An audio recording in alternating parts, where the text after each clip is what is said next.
ओम नमः सिद्धेभ्य। ओम नमः सिद्धेभ्य। ओम नमः सिद्धेभ्य। नमो जनाणम। सभी को सादर श्रद्धात्मक वंदन।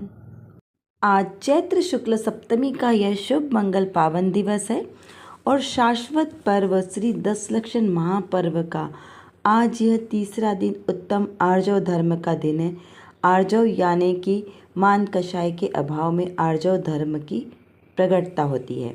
तो ऐसे महामुनिराज जो 10 लक्षण रूपी धर्म को धारण करने वाले हैं, वे वही दशा हमारी भी पर्याय रूप में प्रकट हो, ऐसी हमारी भावना भाते हैं। तो चलिए इस मंगल अवसर पर पढ़ते हैं आज का यह संदेश।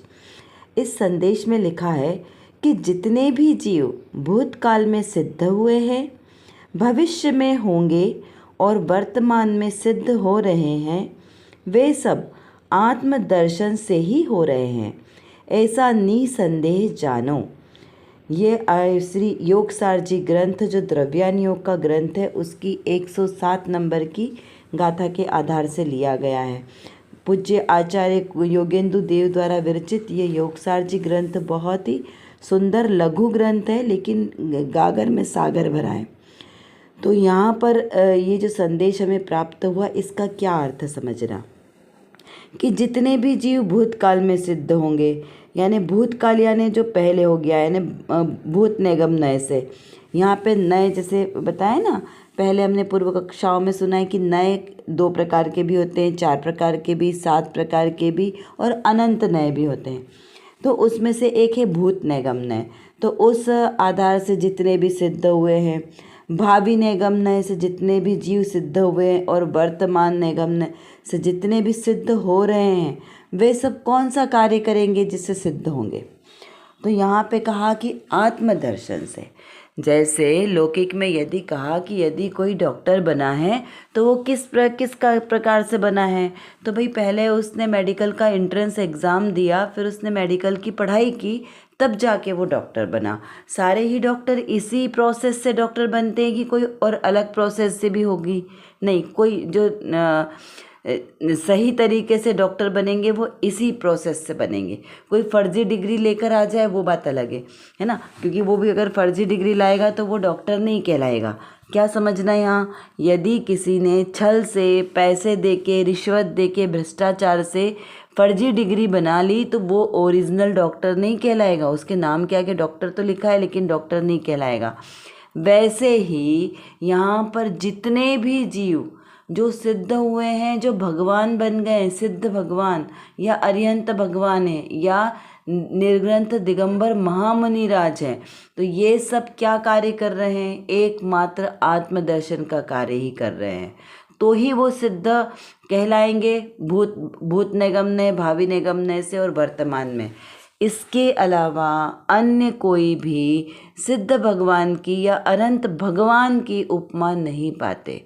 अब लौकिक में जो है तो वो क्या, वो इसी तरीके से कहे जाते हैं, वो है नहीं भगवान, लेकिन ऐसे कहे जाते हैं। तो यहाँ पर क्या हुआ कि ऑथेंटिक नहीं है। ऑथेंटिक कौन होगा? जो वीतरागी सर्वज्ञ हितोपदेशी होगा। ये नियम है, रूल है। जैसे मेडिकल की डिग्री के लिए रूल है ना कि आपको मेडिकल की पढ़ाई करनी पड़ेगी, तो जैसे मेडिकल की पढ़ाई करना, उसका एग्ज़ाम देना, पास होना अनिवार्य शर्त है आपको डॉक्टर बनने के लिए, वैसे ही अरहंत सिद्ध भगवान बनने के लिए ये सबसे ज़्यादा ज़रूरी है कि उसे आत्मदर्शन होना चाहिए। यदि आत्मदर्शन नहीं हुआ और सारे जगत का दर्शन करता रहा, संसार दर्शन, तो उसे कभी भगवान नहीं कहा जा सकता। क्यों? क्योंकि वो सर्वज्ञ नहीं है, वीतरागी नहीं है। जाना तो सही, वीतरागी और सर्वज्ञ कब बनते हैं? जब वीतरागी होगा। वीतरागी यानी जिसका मोह राग द्वेष दूर हो चुका है। सर्वज्ञ यानी जो तीनों लोकों, तीनों काल को एक साथ युगपत जानता है। तो जब उसको वीतरागता होगी तभी सर्वज्ञता प्रकट होगी। ऐसा नहीं है कि पहले सर्वज्ञता प्रकट होगी और फिर वीतरागता प्रकट होगी। वीतरागता चतुर्थ गुणस्थान से प्रारंभ हो जाती है। जब मिथ्यात्व दशा है, पहला गुणस्थान मिथ्यात्व दशा का, तो मिथ्यात्व है तब तक वीतरागता नहीं है। वो द्रव्य दृष्टि से है वीतरागी, लेकिन पर्याय दृष्टि से वीतरागी नहीं कहलाएगा। लेकिन जब उसको ज्ञान सच्चा आत्मदर्शन हुआ, यानी सम्यक दर्शन हुआ, तब उसको आंशिक रूप से वीतरागता कही। अभी भी मिथ्यात्व दशा तो है, लेकिन आंशिक रूप से वीतरागता प्रकट हो गई और मिथ्यात्व का अंश उसका चला गया। पूरा अभी पूर्णतः उसको सम्यक दर्शन, पूर्णतः सम्यक दर्शन की शुरुआत तो हुई है, लेकिन वो पूर्णता नहीं हुई वीतराग की। लेकिन फिर भी यहाँ पे कहने में आ जाएगा आंशिक। चारित्र अभी लिया नहीं है। क्या कहा? जब सम्यक दर्शन की अवस्था आई तब उन्होंने व्रतादि ग्रहण नहीं किए उस जीव ने, लेकिन फिर भी स्वरूपाचरण चारित्र की आंशिक उसकी जो चारित्र की दशा है वो प्रकट होगी, आंशिक वाली। पूर्ण चारित्र कब कहलाएगा? 13वें गुणस्थान में। 12वें गुणस्थान के बाद में वीतरागता के पूर्णता वाले गुणस्थान है 12, 13 और 14। ये तीनों गुणस्थान कैसे हैं? पूर्ण वीतरागता वाले। क्यों? क्योंकि इसके बाद जीव का मरण नहीं होगा और वो संसार में नहीं आएगा। मरण यानी सीधे निर्वाण ही होगा और वो सिद्धालय में विराजमान होंगे, इसलिए उसे पूर्ण वीतरागता के गुणस्थान कहे। तो यहाँ पे आंशिक तो चतुर्थ गुणस्थान से प्रकट हुई जब सम्यक दर्शन है और मिथ्यात्व का नाश हो गया, और पूर्णतः धीरे धीरे बढ़ते बढ़ते उत्तरोत्तर 14 गुणस्थान तक पूर्ण होगी। वहाँ पे गुणस्थानातीत दशा, यानी अब वहाँ पर कोई गुणस्थान नहीं है। तो इस प्रकार आत्मदर्शन के बिना कोई भी जीव भगवान नहीं बन सकता, ये शर्त है। और ये कैसी है? निशंक, यहाँ निसंदेह, यहाँ पे इसमें कोई शंका नहीं होना। जैनागम के कोई भी वाक्य में, कोई भी सिद्धांत में शंका नहीं होती। क्यों नहीं होती शंका? लौकिक में यदि, जैसे हमें साइंटिस्ट ने बताया कि नील आर्मस्ट्रॉन्ग ये लोग चांद पर पहुंच गए, नासा चांद तक पहुंच गया, अब तो मनुष्य भी चांद पर जा सकता है, मंगल ग्रह पे जा सकता है। तो वहाँ पर हमें संदेह है। क्यों? क्योंकि वहाँ पक्का नहीं है कि वो होकर आए कि नहीं आए। इतने सालों तक तो उन्होंने कहा कि वो चांद पर गए, लेकिन अब वो खुद ही कहते हैं कि नहीं, चांद पर नहीं गए, वो किसी पहाड़ पे चले गए। लेकिन जो जिन शासन को मानता है वो तो पहले से ही बोल रहा है कि भाई चांद पे कोई जा ही नहीं सकता। क्यों नहीं जा सकता? क्योंकि मनुष्य लोक का वहाँ पर जाना अभाव ही है ना, मनुष्य लोक का। मानुषोत्तर पर्वत से आगे मनुष्य जा ही नहीं सकता। 2.5 दीप, क्योंकि आगम में सर्वज्ञ की वाणी में लिखा है ना कि पूरे संपूर्ण लोक का नक्शा है हमारे पास, है ना, सर्वज्ञ की वाणी के द्वारा। और उसमें क्या लिखा है कि 2.5 दीप के आगे मनुष्य का जाना संभव ही नहीं है, उसके आगे उनका प्रवेश ही नहीं है। तो वो वहाँ पर कैसे जा सकता है? तो नहीं जा सकता। तो इस प्रकार वहाँ पर शंका नहीं है हमें, क्योंकि जिन वचनों पे श्रद्धा है कि जो जिन सर्वज्ञ देव द्वारा कहे गए वचन है वही सत्य है। तो यहाँ पर भी ये क्या समझना कि आत्मदर्शन के बिना कोई भी जीव मोक्ष को प्राप्त नहीं कर सकता। तो जिसे मोक्ष प्राप्त करना हो उसे सबसे पहले कार्य क्या करना है? आत्मदर्शन करना है। जैसे अंजन चोर, अब अंजन चोर को आज तक लोग अंजन चोर कहते हैं। उनका रियल नाम क्या था? ललितांग कुमार थे। कौन वो? एक राजकुमार, लेकिन उनको चोर कहा जाता है। किस तरह से? उनकी उस जो पर्याय उस समय वर्तमान पर्याय में उन्होंने चोरी का कार्य किया, तो इसलिए उनको चोर कहा जा सकता। और अभी वर्तमान में वो कहाँ है? सिद्धालय में विराजमान है, लेकिन फिर भी हम उनको भूत नैगम नय से क्या कहते हैं? अंजन चोर, अंजन चोर। जबकि वो तो कैसे हो गए? सिद्ध हो गए हैं। अगर अपन राजा श्रेणिक को देखा जाए तो राजा श्रेणिक अभी कहाँ पर है? नरक में है। भविष्य में कहाँ रहेंगे? तीर्थंकर पद को प्राप्त करेंगे। तो हम अभी से उनकी पूजा करते हैं। क्यों? क्योंकि वो भविष्य में तीर्थंकर बनने वाले हैं, तो हम उनको भावी निगम नय से तीर्थंकर कहते हैं। तो इस प्रकार यहाँ पर जीव क्यों कहते हैं हम उन्हें? क्योंकि ये प्रमाणित हो चुका है कि उनको आत्मदर्शन हो चुका है और वो निश्चित ही अगले भाव में तीर्थंकर बनेंगे और उसके बाद में मोक्ष जाएंगे। ये निश्चित हो चुका है, इसलिए हम उन्हें भावी निगम नय से आत्मदर्शन के बल पर हम उन्हें भगवान कहते हैं। तो यहाँ पर मुख्यता किसकी है? उस आत्मदर्शन की। आत्मदर्शन कहो, आत्मानुभूति कहो, सम्यक दर्शन कहो, तो ये मूल है। और आत्मदर्शन किसको होता है? जिसने इस शरीर मन वाणी और से अपने आत्मा को भिन्न जाना है, जिसने ऐसा भेद ज्ञान किया है कि ये शरीर अलग है और मैं अलग हूँ। मैं यानी जीव, शुद्धात्मा, और शरीर कैसा है? पर है, ये मेरा नहीं है। ऐसा जिसने भेद ज्ञान कर लिया है उसे आत्मदर्शन या आत्म साक्षात्कार हुआ है, ऐसा जानो। चलिए अब देखते हैं आज की रत्नकणिका में कौन सी विशेष बात आई है। यहाँ रत्नकणिका में प्रश्न किया है श्रोता ने कि दया पालने का भाव तो करने जैसा है ना, कारण कि दया का जो सुख है वो सुख की बेल, दया वह सुख की खान, अनंत जीव मुक्ति गए हैं। काहे से? दया से। किसकी? प्राणी मात्र की दया से। क्योंकि प्राणी मात्र की हिंसा करने का भी त्याग है ना जिन शासन में, अहिंसा महाव्रत के धनी। तो यहाँ पे कहा कि इस प्रकार दया पालना वो तो हम कर सकते हैं ना। तो उसका समाधान करते हुए क्या कहा कि नहीं कर सकते। क्यों नहीं कर सकते? तो पर की दया का भाव राग है और पर की दया वह कर सकता ही नहीं है। कारण कि पर की क्रिया आत्मा नहीं कर सकता। भगवान का मार्ग तो पर की दया पालने का भाव, यह तेरी हिंसा है। आहा, इससे आह्लाद पूर्वक पूज्य गुरुदेव श्री की चर्चा के यह अंश है। इसमें देखिए कितनी सूक्ष्मता है, समझने की अगर कोशिश करें तो बहुत सरल है, और ना तो फिर ये किसी की समझ में नहीं आएगा, क्योंकि दृष्टि का विषय है ना।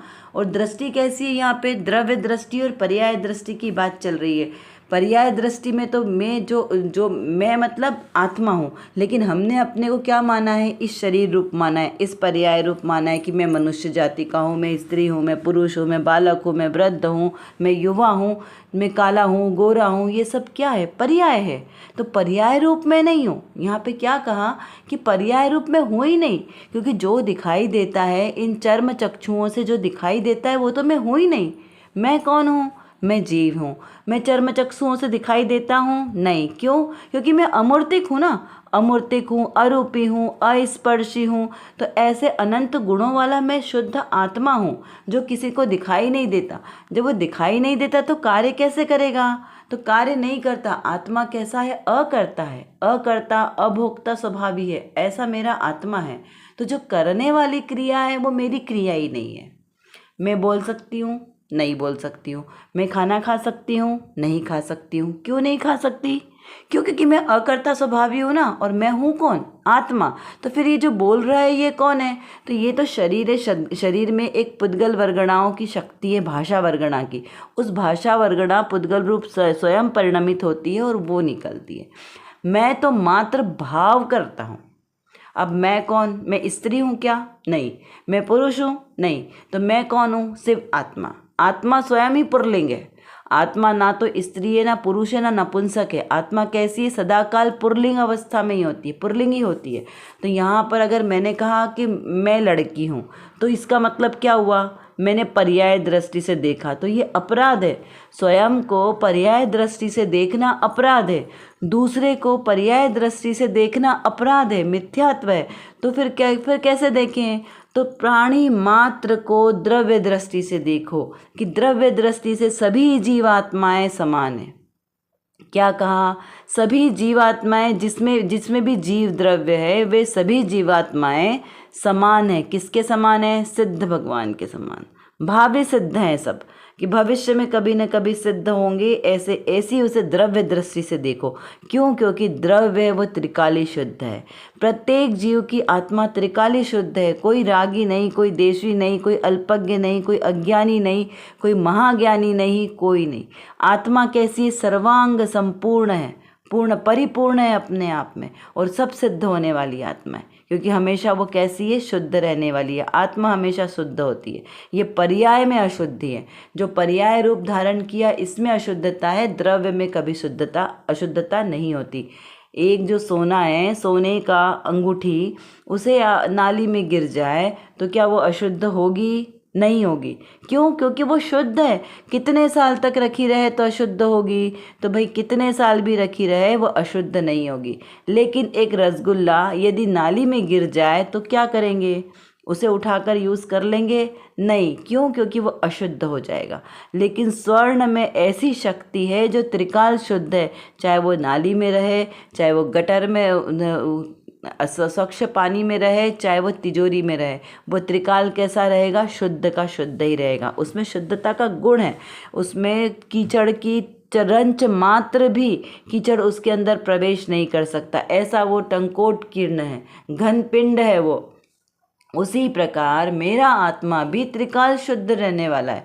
वो चाहे किसी भी पर्याय में चले जाए, चाहे वो नारकी की पर्याय में चले जाए, चाहे वो चक्रवर्ती की पर्याय में चले जाए, चाहे वो देव पर्याय में चले जाए, चाहे वो त्रियंच की पर्याय में चला जाए, लेकिन वो कैसा रहेगा? त्रिकाल शुद्ध रहेगा। पर्याय के कारण उसमें रंच मात्र भी फेरफार नहीं हो सकता। जो जीव द्रव्य का स्वभाव है वो हमेशा शुद्ध का शुद्ध ही बना रहेगा, ऐसा यहाँ पर जानना। तो इसीलिए कहा कि जो दयादान आदि पालने का भाव है उसका मैं अकर्ता हूँ, क्योंकि आत्मा ना तो किसी को ग्रहण करता है ना ही किसी को त्याग करता है। तो त्यागो उपादान शून्यत्व शक्ति से परिपूर्ण है ऐसा आत्मा। करना उसका कार्य नहीं है, मात्र जानना उसका कार्य है। तो बोले फिर हम अहिंसा का व्रत को कैसे पालन करें?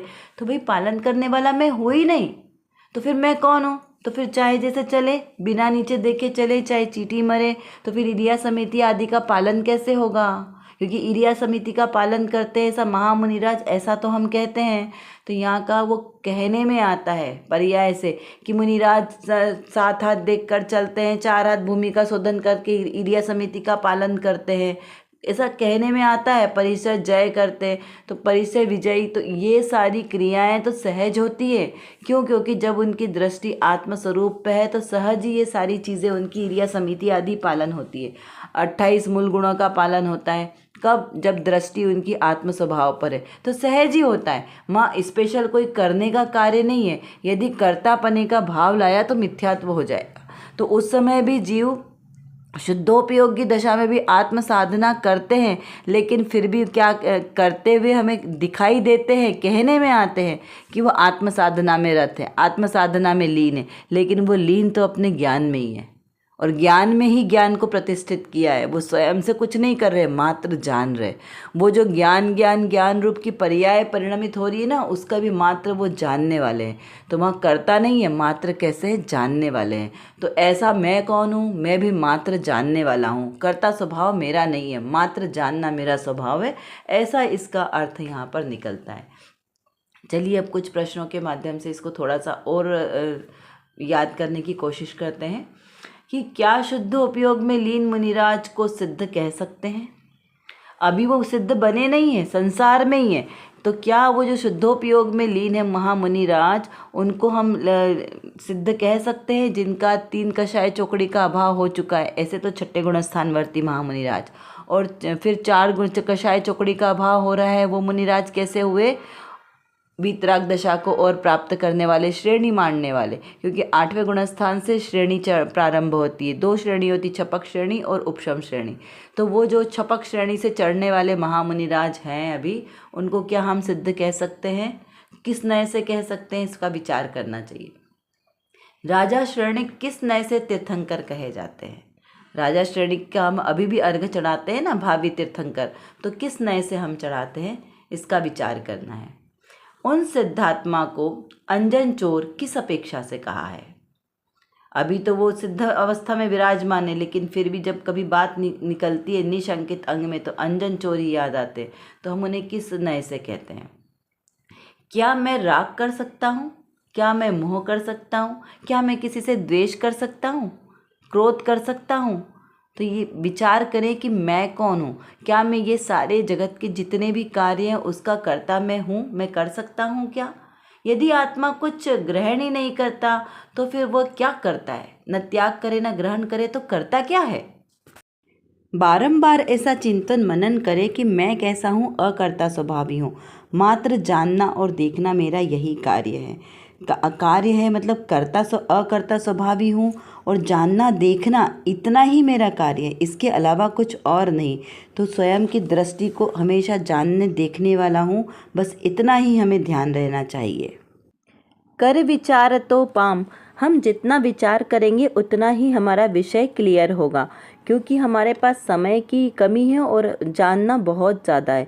और किसको जानना है? अपने ही ज्ञायक स्वभाव को जानना है। तो जब तक हम अपने इस ज्ञायक स्वभाव को नहीं जानेंगे तब तक हमारा कोई भी कार्य सिद्ध नहीं हो सकता।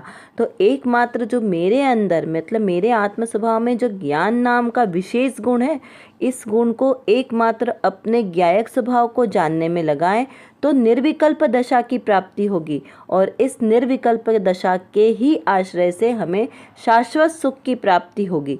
तो वो शाश्वत सुख हमें प्राप्त हो इसीलिए पुरुषार्थ करना आवश्यक है। उसके लिए व्यवहार से तो सच्चे वीतरागी देवशास्त्र गुरु का आश्रय लेना योग्य है और निश्चय नय से मेरी निज शुद्धात्मा का आश्रय लेना ही सर्वश्रेष्ठ उपाय है। अभी के लिए बस इतना ही। विशेष चर्चा हम आगे की कक्षाओं में करेंगे। तब तक हम अपने आत्मस्वरूप को जानें, पहचानें और उसी में लीन रहें। इसी विशेष मंगल भावना के साथ आप सभी को सादर जय जिनेंद्र।